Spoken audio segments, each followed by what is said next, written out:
Good. Hello and welcome to another episode of Father and Joe. I'm Joe Rocky here with Father Boniface Hicks.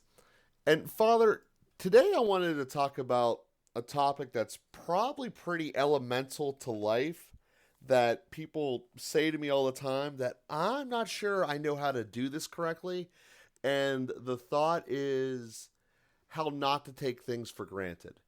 And I know that I get told that all the time. You don't want to take this for granted. You don't want to take that for granted. But I think it's something that we innately do as people. And I think that it holds us back because as we were going through our last discussion about the transfiguration, we have this natural inkling of thinking, okay, yeah, Peter was amazed and mystified, but he also was riding around on a donkey. I mean, like, how similar was this dude really?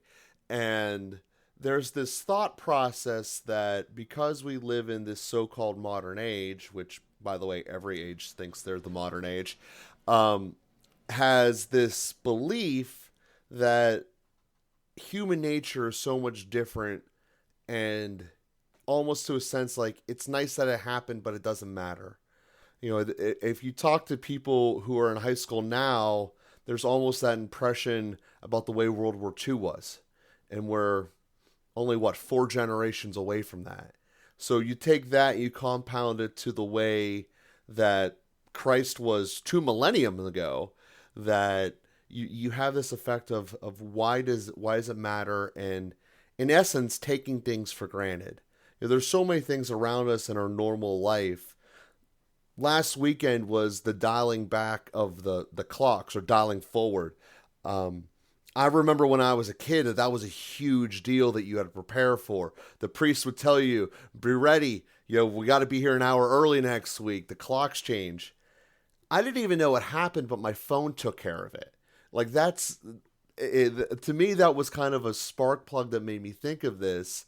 That I still woke up on when I was supposed to because this company called Apple figured everything out. And there's so many little gizmos and gadgets in our lives that so much stuff can be taken for granted. And I wanted to sit back and kind of set, how do we as people not take things for granted? Because every time I've ever seen someone who's put a conscious effort into being thankful, they're generally happier people.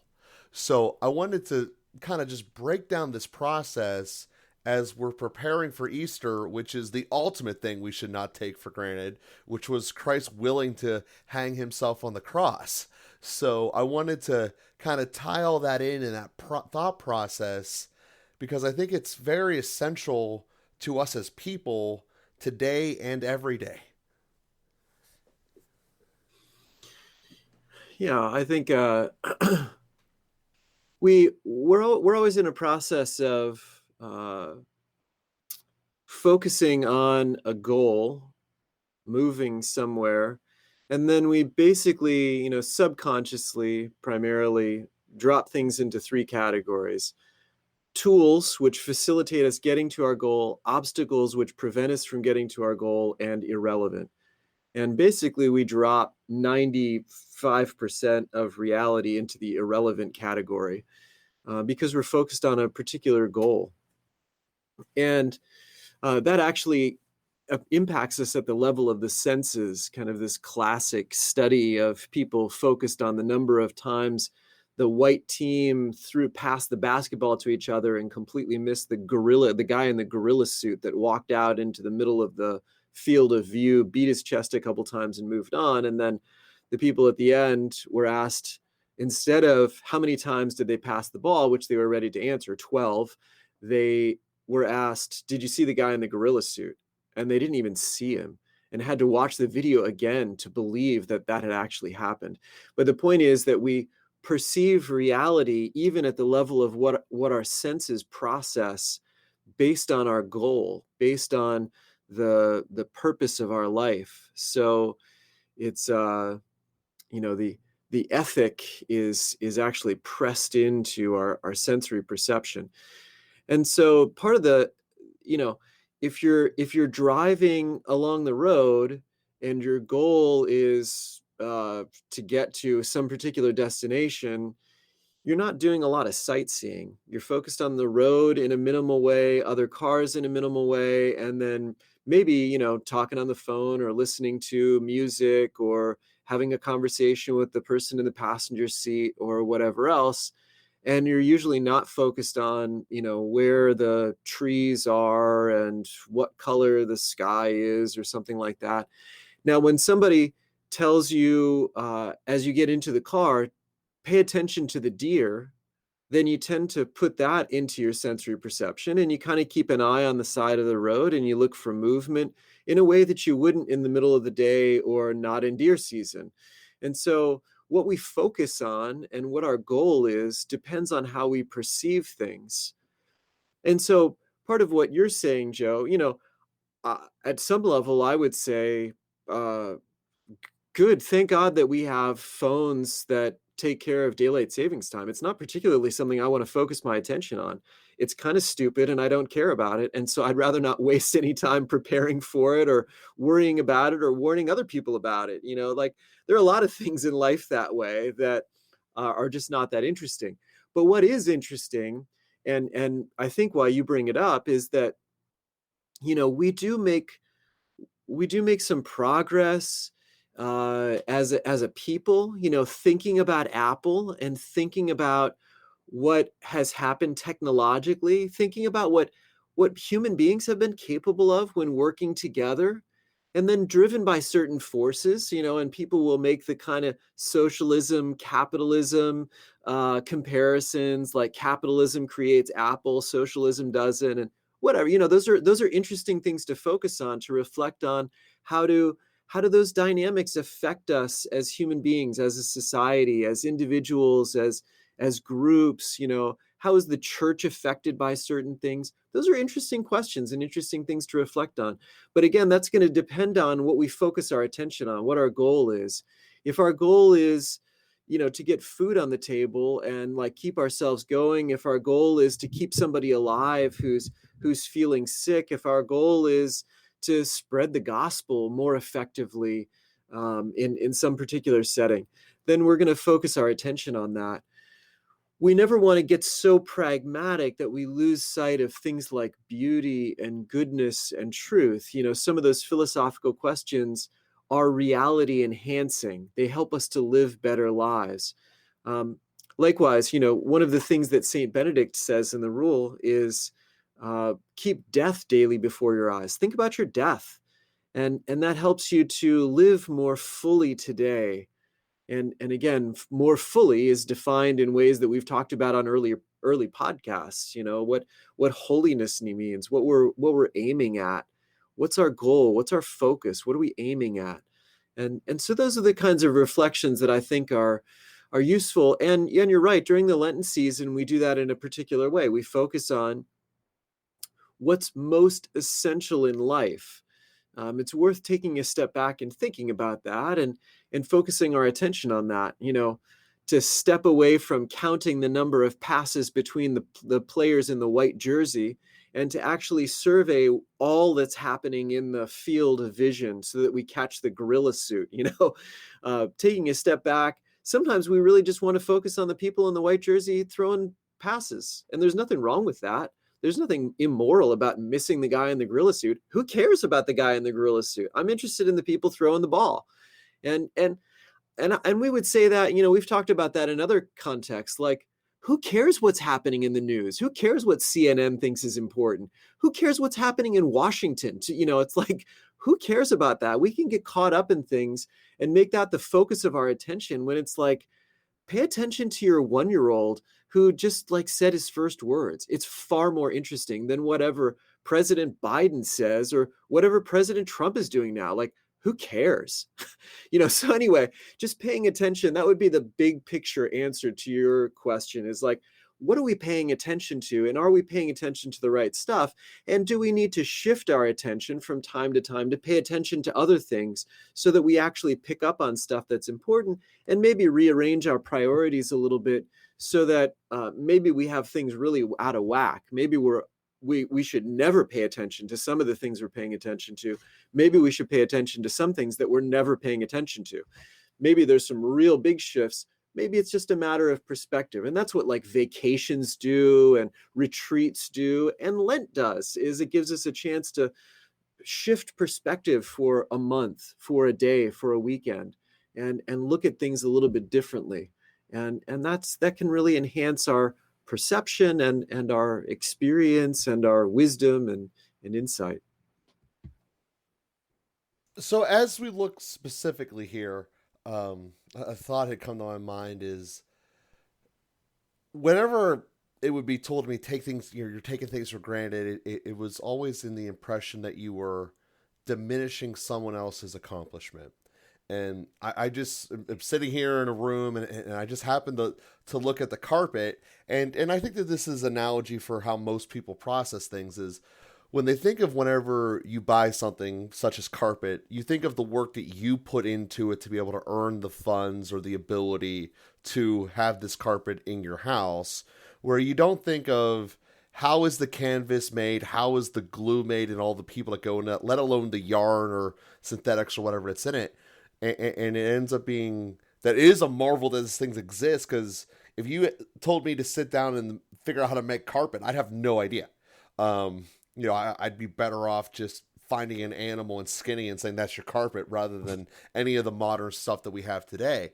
So I recognize that it's almost an inherently selfish way. Your whole starting point with the way that the mind works, that we're dropping things into irrelevant. Well, what's relevant is what did I'm the body that the subconscious is living in. What did I do to get, or in this half of this transaction, what did I do to receive it? Well, I went to work, did this, that, and the other, and I gave someone money. Like that's how our system works. But what we lose is the effort that the other side did. And we've talked about this before, how we don't want to diminish people into products or processes, but you just kind of started with 2/3 of our options are making this person an obstacle to us or deeming them irrelevant. And what I wanted to kind of focus on here, as it is part of the focus of Lent, is that's, while maybe a standard biological process, not something that we should do with our souls, because we can't physically touch our souls. We can't, see anything with it. I mean, it's an inner part of us, but it's something that's an essential part to us. And we live in a world where we can go to confession and be absolved, and we're not going to get flogged for it. We're not going to get condemned by telling a priest what we've done wrong. There's not going to be physical harm to us. So in my mind, it can kind of take away from the reason that that's not the case compared to what it was in the Old Testament, is because of Christ, and that taking for granted what he had done for us and the perpetual mercies that he has given to the world through his presence, essentially, and through the church, I think is something that I wanted to focus on, how we can appreciate that more, I guess is the way to say it, to be able to not make it a burden of guilt that's saying, oh, I'm not in mass every 4 seconds, so therefore I'm not being appreciative, but to be able to look at it from a perspective of not taking things for granted, to put them in our place, to have God be our 1-year-old that's first doing its words, to have Christ in its appropriate spot, especially as we're approaching Easter here in a couple of weekends.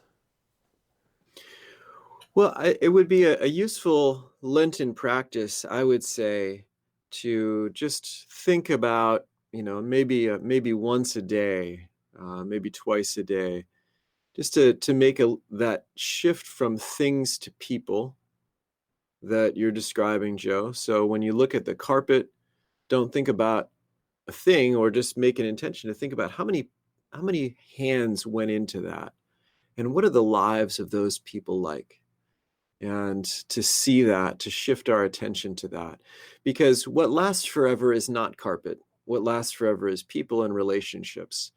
And those are the things that have enduring quality. And so just to think about that would be a really useful practice. Now, we can't spend our, if we stopped at everything, there are 7,000 things in this room that I'm in. And if I thought about everybody that had everything to do with everything I was looking at, I would not do anything else.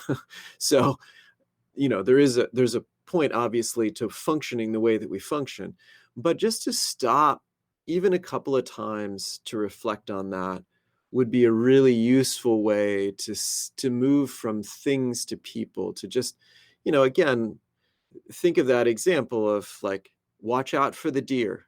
And then we pay a little bit more attention to things moving on the side of the road when we're driving along the highway. Pay attention to the people. And then we spend a little bit more attention focusing on whose blood, sweat, and tears went into a lot of the things that are around me. And then taking that the next step that you're referring to, Joe, of, pay attention to your soul and why it is that we can have freedom, why it is that we can be absolved, why it is that we have hope and can actually move on from things and begin again, and why we have a reason to believe that there is an eternity, and ultimately there's an aspect of reality that we have access to because of love. A video camera doesn't see all of the things that we see. Even a video camera that could kind of figure out, maybe one that watches everything that happens in the world and actually say, these are the 1,700 people that went into making this carpet. And it could identify that. But it doesn't see the souls of those people. It doesn't see the relationships of those people. It doesn't see the struggles of those people, and isn't able to evaluate the goodness, the inherent and infinite goodness of those people. There's a dimension of reality that we only have access to because of love. It's not an analytical thing. It's not a mental thing. It's a heart thing. And to engage that quality of seeing, again, these aren't things we need to make a lot of stuff irrelevant. We need to not constantly, we would just get paralyzed if all we did was think about, like all the people that went into making the carpet.